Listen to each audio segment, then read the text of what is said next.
శుభోదయం. ఈరోజు మా ఊళ్ళో కోటబొమ్మాళ్ళలో మా గ్రామ దేవత బతుకమ్మ తల్లి సంబరాలు జరుగుతున్నాయి. నా ప్రతి ఒక్కరికి మంచి శుభం జరగాలని కోరుకుంటూ నేను ఈరోజు నా వీడియోని స్టార్ట్ చేస్తున్నాను.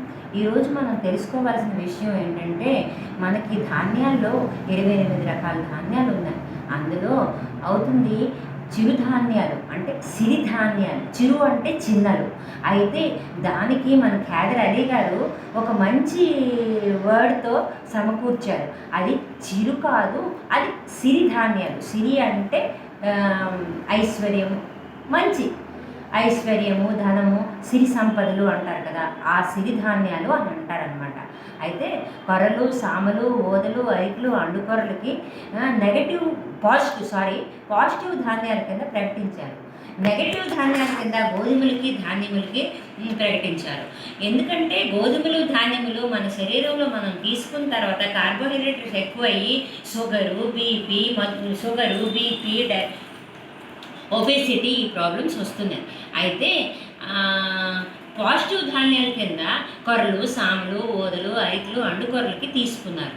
ఎందుకంటే అవి తినేక మన ఒంట్లోన యాంటీబాడీస్ని ఇంప్రూవ్ చేస్తుంది, మన రోగ నిరోధక శక్తిని కూడా పెంచుతుంది, షుగర్ని, బీపీని కంట్రోల్ కూడా చేస్తుంది. దీనికి నేను ఎవరు చెప్తే విననండి. ఎందుకంటే అది మా నాన్నగారికి ఇచ్చి దానికి షుగర్ కంట్రోల్లో కూడా చేశాను. దాని తర్వాత వాళ్ళు కానీ యాజ్ యూజువల్గా ధాన్యం, గోధుమలు తింటే ఈ షుగర్, బీపీ మళ్ళీ పెరగడం కూడా జరుగుతుంది. అది ఎవరు అంటే నోటికి కంట్రోల్ చేసుకునే శక్తిని బట్టి అది ఉంటుందండి. సరే, ఈ విషయాన్ని ఇక్కడ పక్కన పెడుతూ ఈరోజు మనం జొన్నల గురించి మాట్లాడుకుంటున్నాం. జొన్నలని తటస్థ ధాన్యాలుగా ప్రకటించారు. తటస్థ ధాన్యాలు అంటే ఏమిటో తెలుసా అండి? తటస్థించినప్పుడు తినొచ్చు ఖాదర్ అలీ గారి ప్రకారంగా. కానీ ఈ తటస్థించినప్పుడు తినవలసిన వస్తువులోనే ఎన్ని రకాలు ఉన్నాయో నేను ఇప్పుడు చెప్తాను. కానీ ప్రజెంట్ పౌష్టికమైన జావ ఎలా చేయాలో చెప్తాను. ఈ ఒక్క జొన్నల్ని మిక్సీ కొట్టుకుంటారు. మిక్సీ కొట్టిన తర్వాత ఒంటికి 10 వంతులు నీళ్ళేసి 8 అవర్స్ నానేస్తారు.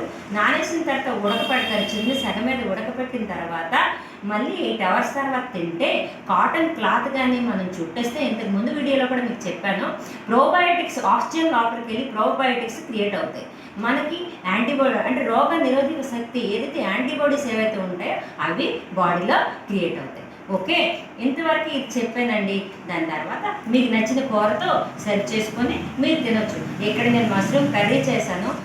ఉప్పు లేని మష్రూమ్ కర్రీ, ఉప్పుతో మష్రూమ్ కర్రీ. ఉప్పు తింటే చేస్తుంది మీ ఒంటిని తుప్పు, చెయ్యొద్దు ఆ తప్పు, వస్తుంది మీకు మొప్పు. అంతేనండి, మొప్పు లేకుండా మళ్ళీ మీరు చెయ్యొద్దు తప్పు. అదే నా ఒక వాక్యం.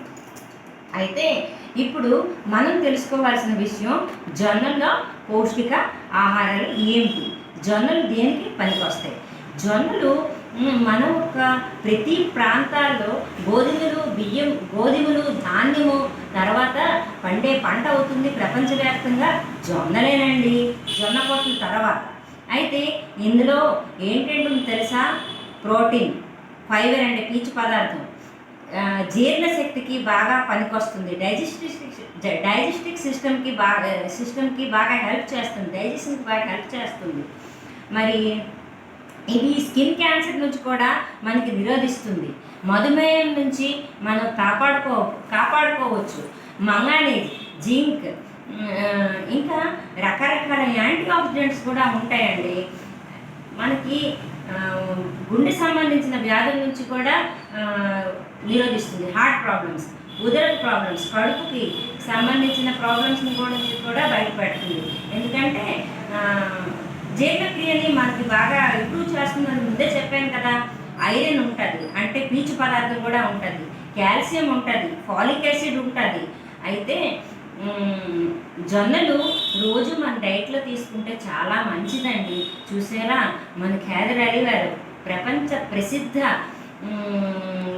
గ్రెయిన్ స్పెషలిస్ట్ అనమాట, లీవ్స్ అండ్ గ్రెయిన్ స్పెషలిస్ట్. అయితే ఆ మహావ్యక్తి తటస్థించినప్పుడు తినవలసిన వస్తువులోనే, అంటే ధాన్యంలోనే ఇన్ని పౌష్టిక ఆహారాలు ఉన్నాయంటే మన ఎగ్జాంపుల్కి 5 రకాల పంచరత్నాలు తింటే ఇంకెంత మంచిగా ఉంటుందో దాని బెనిఫిట్స్. ఇంతటితో సెలవు తీసుకుంటున్నానండి. నా ఒక వీడియో నచ్చినట్లయితే సబ్స్క్రైబ్ చేయండి, షేర్ చేయండి, కామెంట్ చేయండి. కామెంట్ అస్సలు మర్చిపోవద్దండి, ఎందుకంటే మీరు నా నెగిటివ్ చెప్తే కదా నేను పాజిటివ్ వైపు వెళ్ళగలను. కొంచెం ప్లీజ్ నా నెగటివ్స్ మాత్రం చెప్పరా, కామెంట్లో పెట్టరా.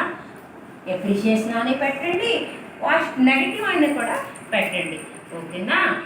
ఇంతటితో సెలవు తీసుకుంటున్నానండి. ఈరోజు కొత్త సంబరాలు అందరూ హ్యాపీగా జరుపుకుంటూ నేను బాగుండాలి, నాతో పాటు అందరూ బాగుండాలి. ఇదేనండి ఈరోజు మాట. ఉంటాను, సెలవు తీసుకుంటాను.